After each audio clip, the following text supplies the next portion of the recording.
Assalamualaikum warahmatullahi wabarakatuh. Kali ini kami dari kelompok Papua Barat akan mempresentasikan materi yang sangat menarik dalam cabang matematika diskrit, yaitu tentang teori graf.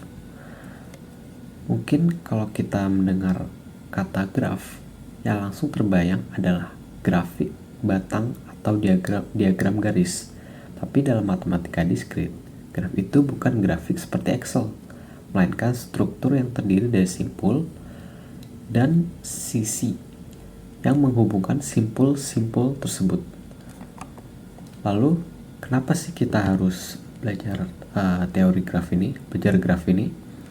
Nah, teori graf bukan cuma teori kosong di atas kertas. Ia digunakan dalam berbagai kehidupan nyata. Contohnya, ketika kita buka Google Maps dan ia menunjukkan rute tercepat dari rumah misalnya ke kampus, nah itu menggunakan teori graf. Di dalam dunia graf itu juga ada jenis-jenisnya. Itu yang akan kita bahas secara lebih detail dalam presentasi kali ini. Nah, sebelum ke inti materinya, baiknya kita perkenalkan dulu anggota-anggota kami, yaitu terdiri dari 5 orang, mulai dari saya sendiri, yaitu Bang Suryo Nugroho, kemudian ada Muhammad Rendy Syahputra, kemudian ada Yeskil Sitorus, kemudian ada Muhammad Alif Syah, dan Muhammad Ferdiansyah. Nah, sekarang langsung saja ke inti materinya. Nah, yang pertama itu ada pengertian dari teori graf. Apa sih teori graf itu? Jadi, teori graf itu adalah cabang ilmu matematika yang mempelajari struktur hubungan antara objek-objek yang disebut sebagai simpul atau node yang dihubungkan oleh sisi atau edge. Graf juga menjadi salah satu pokok pembahasan dalam matematika diskrit yang tujuannya untuk memvisualisasikan objek-objek agar lebih mudah dimengerti. Jadi sebuah graf G adalah pasangan terurut dari hubungan yang terpisah VI, di mana V adalah hubungan simpul, node atau vertex, dan E adalah himpunan sisi yang berlaku jika E adalah himpunan sisi yang berisi pasangan dua simpul berbeda dari V. Artinya, anggota himpunan E adalah himpunan bagian berpasangan dua tak berurut dari V.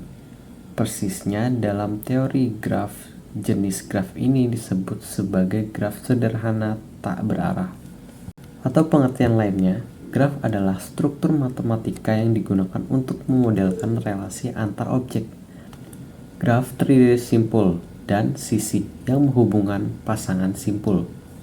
Meskipun terdengar rumit, konsep ini memiliki aplikasi yang sangat luas dalam berbagai aspek kehidupan kita, termasuk dalam teknologi, jaringan, transportasi, dan banyak lagi. Nah, untuk materi selanjutnya itu akan disampaikan oleh teman saya. Dan selanjutnya sejarah singkat dari teori graf. Teori graf ini pertama kali diperkenalkan oleh Leonhard Euler, seorang matematikawan Swiss, melalui makalahnya pada tahun 1736. Nah, di makalah ini dia membahas masalah jembatan Königsberg, yaitu kota Königsberg yang kini bernama Kaliningrad di Rusia, yang dilintasi oleh sungai dengan 7 jembatan yang menghubungkan 4 daratan. Penduduk kota bertanya, apakah mungkin berjalan melewati semua jembatan tepat satu kali tanpa berulang? Lalu Euler memodelkan daratan sebagai simpul dan jembatan sebagai sisi. Inilah teori graf paling awal. Nah, dari modelnya ini ia membuktikan bahwa tidak mungkin menyelesaikan rute tersebut karena tidak memenuhi kondisi tertentu.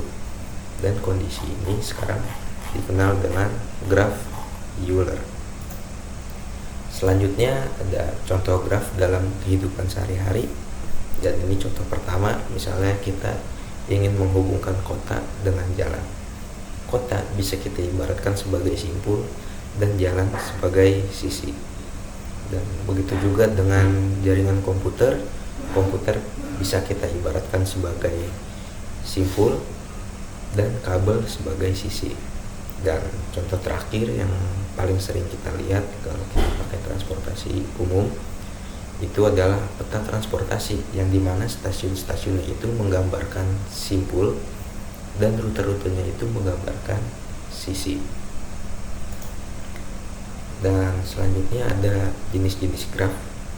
Graf didefinisikan sebagai pasangan himpunan VE, ditulis dengan notasi G sama dengan VE, yang dalam hal ini V adalah himpunan tidak kosong dari simpul-simpul dan E adalah himpunan sisi yang menghubungkan sepasang simpul. Nah, ini jenis-jenis graf berdasar kondisinya ya.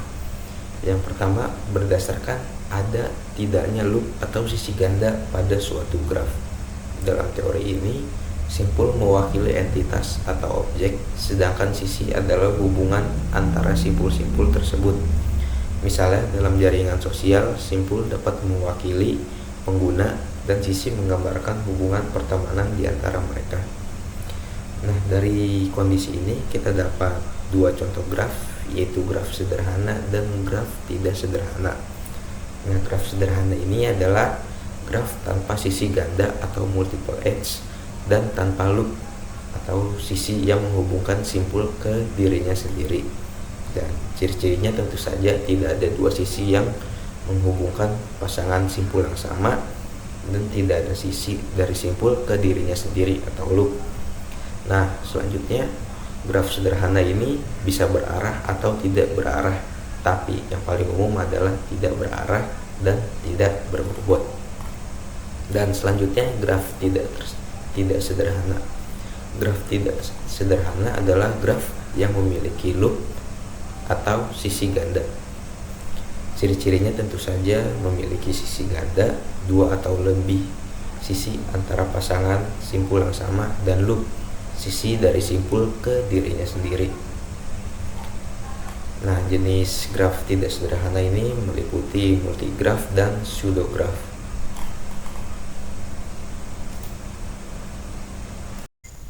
Berdasarkan orientasi arah pada sisi, graf berarah dan tidak berarah. Graf yang berisi sisi dengan arah disebut graf berarah, sedangkan graf yang tidak memiliki arah pada sisinya disebut graf tidak berarah.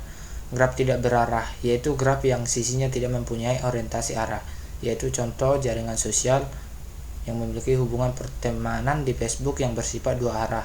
Yang kedua, jaringan komputer LAN, yaitu komputer dapat saling bertukar data secara dua arah. Adapun graf berarah yaitu graf yang setiap sisinya diberikan orientasi arah, yaitu seperti peta jalan satu arah, yaitu menunjukkan arah kendaraan boleh melintas, dan alur kerja yaitu menjelaskan urutan tugas dari suatu proses ke proses lain, dan yang terakhir rantai makanan yaitu memperlihatkan arah energi dari produsen ke konsumen. 3. Graf berbobot. Beberapa graf memiliki bobot pada setiap sisi yang menggambarkan nilai atau jarak. Misalnya dalam peta jalan kota, bobot bisa mempresentasikan jarak antara persimpulan. Yang pertama, graf sederhana, yaitu graf yang tidak memiliki loop, yaitu sisi yang menghubungkan simpul ke dirinya sendiri, dan tidak memiliki sisi ganda, yaitu dua sisi atau lebih yang menghubungkan pasangan simpul yang sama. Contoh nyatanya yaitu pada hubungan pertemanan di media sosial atau tanpa duplikasi, yaitu satu koneksi per pasangan pengguna. Adapun contohnya jaringan listrik rumah tangga, yaitu satu jalur kabel antara titik tertentu atau tanpa duplikasi dan tidak melingkari ke dirinya sendiri. Adapun yang kedua, graf tak sederhana, yaitu graf yang mengandung loop, seperti sebuah simpul yang memiliki sisi yang kembali ke dirinya sendiri dan mengandung sisi ganda, yaitu lebih dari satu sisi menghubungkan dua simpul yang sama. Contoh nyatanya, yang pertama jaringan transportasi umum, misalnya dua simpul atau stasiun A dan B memiliki dua jalur kereta berbeda atau ekspres dan reguler. lalu menuju sisi ganda. Terus stasiun yang menjadi titik awal dan akhir rute tertentu loop. Adapun contoh yang kedua, jaringan kerjasama antar institusi, yaitu satu institusi bisa menjalin lebih dari satu bentuk kerjasama dengan institusi lain atau sampai ke sisi ganda.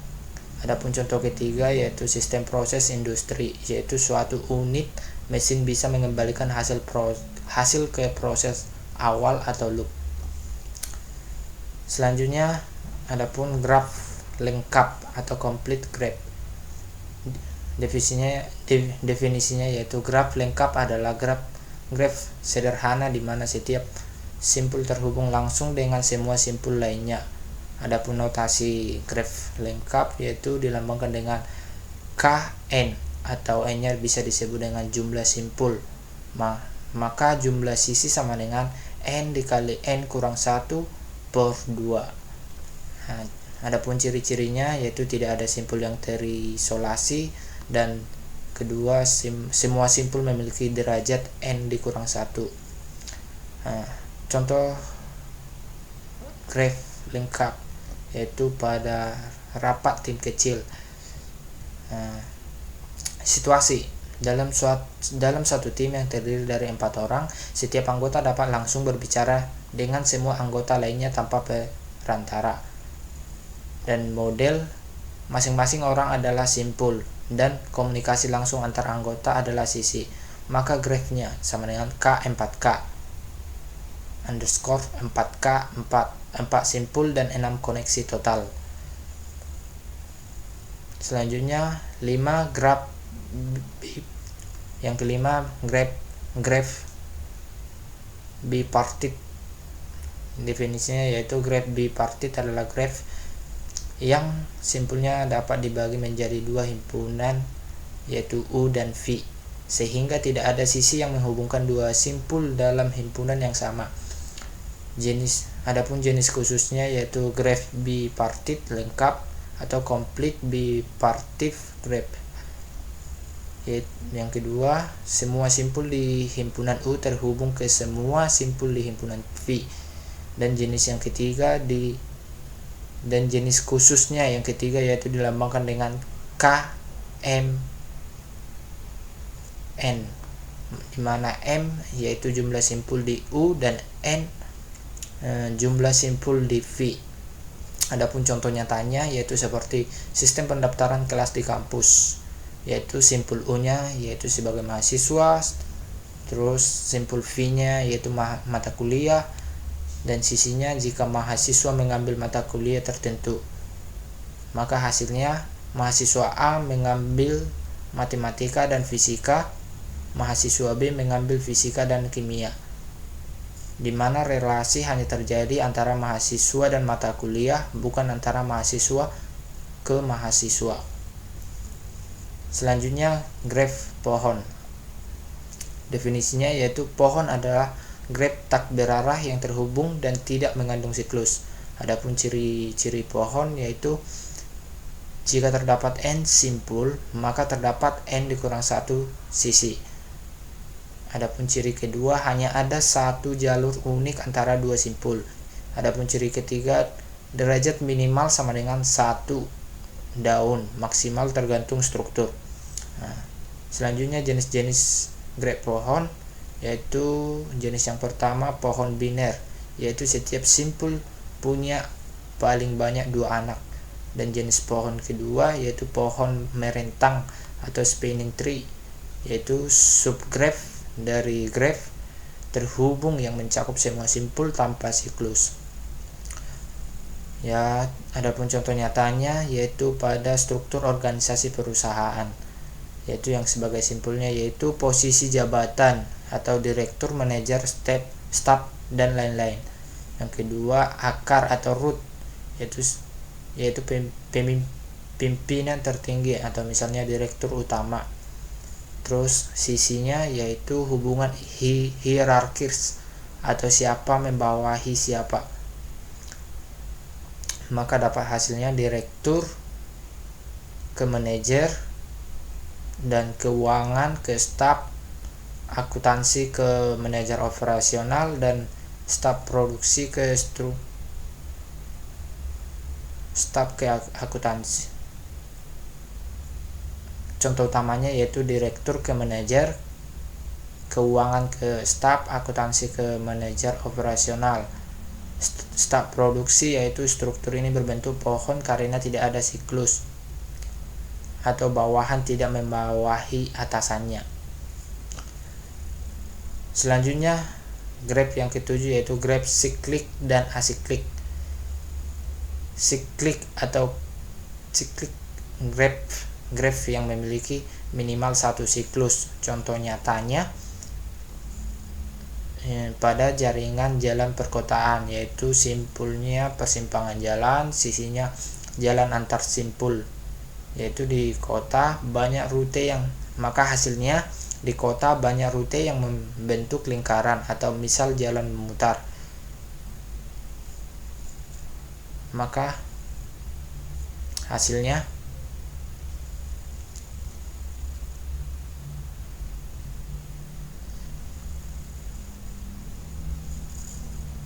Selanjutnya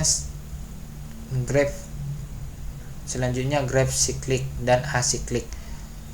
Yang pertama, siklik atau ciklik, graf yang memiliki minimal satu siklus. Contoh nyatanya pada jaringan jalan perkotaan, simpulnya yaitu persimpangan jalan, sisinya yaitu jalan antar simpul, dan di kota banyak rute yang membentuk lingkaran atau misal jalan memutar.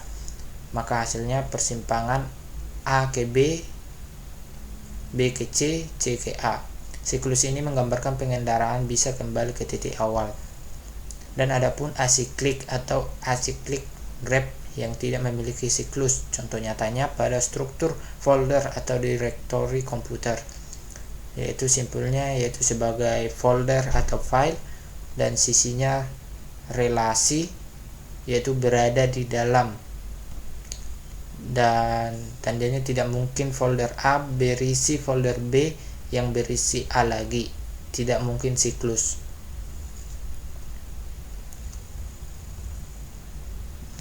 Jika asiklik dan berarah bisa juga disebut sebagai DAG atau DAG, Directed Acrylic Graph.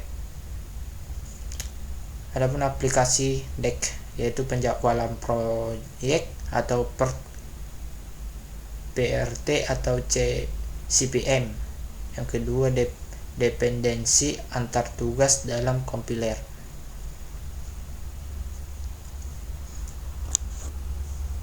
Selanjutnya ada istilah dan sifat dalam teori graf. Di sini ada jenis-jenis derajat atau degree. Yang pertama, derajat simpul atau degree of vertex, yaitu jumlah sisi yang menempel pada simpul. Yang kedua, derajat masuk atau in degree, jumlah sisi yang masuk ke simpul atau hanya pada graf berarah. Yang ketiga, derajat keluar atau out degree, yaitu jumlah sisi yang keluar dari simpul. Yang sifat penting untuk graf berarah itu derajat V sama dengan 2 kali E sama dengan jumlah seluruh derajat semua simpul sama dengan 2 kali jumlah sisi. Selanjutnya di sini ada sama jenis derajat degree juga. Yang pertama, graf terhubung dari jalur setiap simpul ke simpul lainnya atau khusus graf tak berarah. Yang kedua, komponen terhubung bagian dari graf yang saling berhubung tetapi terpisah dari bagian lain. Yang ketiga, ada graf kuat terhubung atau strongly connected, yaitu untuk graf berdarah jika ada jalur dari simpul A ke B dan B ke A. Yang terakhir, graf lemah terhubung atau weakly connected, yaitu jika hanya dengan mengabaikan arah sisi atau graf menjadi terhubung. Selanjutnya ada Euleri dan Hamilton. Yang pertama ada jalur Eulerian path atau jalur yang melalui setiap sisi tepat sekali. Yang kedua ada sirkuit Euler atau Eulerian circuit, yaitu jalur Euler yang kembali ke simpul awal. Yang ketiga ada syarat atau untuk graf tak berarah, yaitu semua simpul memiliki derajat genap. Yang ketiga jalur Hamilton atau Hamiltonian path, yaitu jalur yang melalui setiap simpul tepat sekali. Selanjutnya ada sirkuit Hamilton atau Hamiltonian circuit, yaitu jalur Hamilton yang kembali ke simpul awal. Yang terakhir tidak ada syarat pasti, biasanya diuji kasus per kasus. Selanjutnya ada graf isomorfik. Dua graf dikatakan isomorfik jika yang pertama ada memiliki jumlah simpul dari sisi yang sama. Yang kedua ada susunan keterhubungan simpulnya identik. Yang ketiga bisa menggambarkan ulang dengan struktur yang sama meskipun posisi simpulnya berbeda. Selanjutnya ada aplikasi dalam dunia nyata. Yang pertama, jaringan sosial. Teori ini sangat penting dalam memahami jaringan sosial. Dalam media sosial, hubungan antar pengguna dapat dipresentasikan sebagai graf, dan ini memungkinkan kita untuk menganalisis pengaruh, penyebaran informasi, dan tren yang muncul dalam jaringan tersebut. Yang kedua ada rekomendasi dari pencocokan. Layanan rekomendasi platform streaming musik atau toko daring menggunakan teori graf untuk menghubungkan preferensi pengguna dengan barang atau konten yang kemungkinan mereka sukai. Yang ketiga ada perencanaan jaringan komputer. Desain jaringan komputer kompleks seperti internet adalah hasil dari penggunaan teori graf.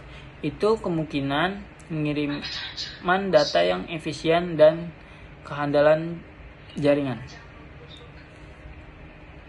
Selanjutnya, yang keempat, ada jaringan sosial.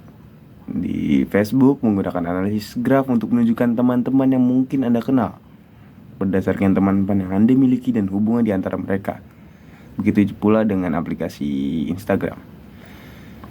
Kelima ada manajemen proyek. Dalam manajemen proyek, graf digunakan untuk menggambarkan aliran pekerjaan, dependensi tugas, dan alokasi sumber daya. Selanjutnya yang keenam ada rekomendasi musik dan film. Layanan streaming seperti Spotify dan Netflix menggunakan algoritma berbasis graf untuk merekomendasikan lagu atau film yang sesuai dengan preferensi pengguna. Lalu teori graf juga bisa digunakan untuk rute dan logistik. Dalam transportasi dan pengiriman barang, teori graf membantu mengoptimalkan rute perjalanan sehingga waktu dan biaya dapat diminimalkan. Teori graf juga bisa digunakan dalam pemrosesan bahasa alami. Dalam teknologi komputer, graf digunakan untuk memodelkan hubungan antar kata dalam sebuah teks, membantu komputer memahami konteks dan makna kalimat dengan lebih baik. Lalu juga bisa digunakan untuk perencanaan jaringan komputer dan komunikasi. Teori graf memastikan pengiriman data yang efisien dan keandalan jaringan dengan memodelkan simpul sebagai perangkat dan sisi sebagai jalur komunikasi. Lalu juga bisa digunakan sebagai pengatur lampu lalu lintas dan jalur transportasi. Graf dapat digunakan untuk mengatur sistem lampu lalu lintas dan merancang jalur transportasi agar arus kendaraan lebih lancar dan efisien. Kesimpulannya adalah teori graf merupakan bidang matematika yang kuat dan serbaguna yang memiliki dampak besar dalam berbagai aspek kehidupan kita. Teori graf adalah alat yang kuat dalam memahami dan mengatasi kompleksitas hubungan dan jaringan di dunia ini. Dengan sejarah yang panjang dan manfaat yang meluas, teori graf telah menjadi inti dari berbagai aplikasi yang kita nikmati dalam kehidupan sehari-hari. Dari jaringan sosial hingga manajemen proyek, aplikasi teori graf tersebar luas dan memberikan kontribusi besar dalam pemecahan masalah, pengoptimalan, dan pengambilan keputusan. Pemahaman konsep dasar teori graf dapat membantu kita menggali potensi dan inovasi lebih lanjut dalam memecahkan tantangan kompleks di masa depan. Sekian presentasi dan pemaparan materi tentang teori graf dari kelompok kami. Maaf jika ada salah-salah kata, dan terima kasih telah memperhatikan dan menyimak. Saya akhiri. Wassalamualaikum warahmatullahi wabarakatuh.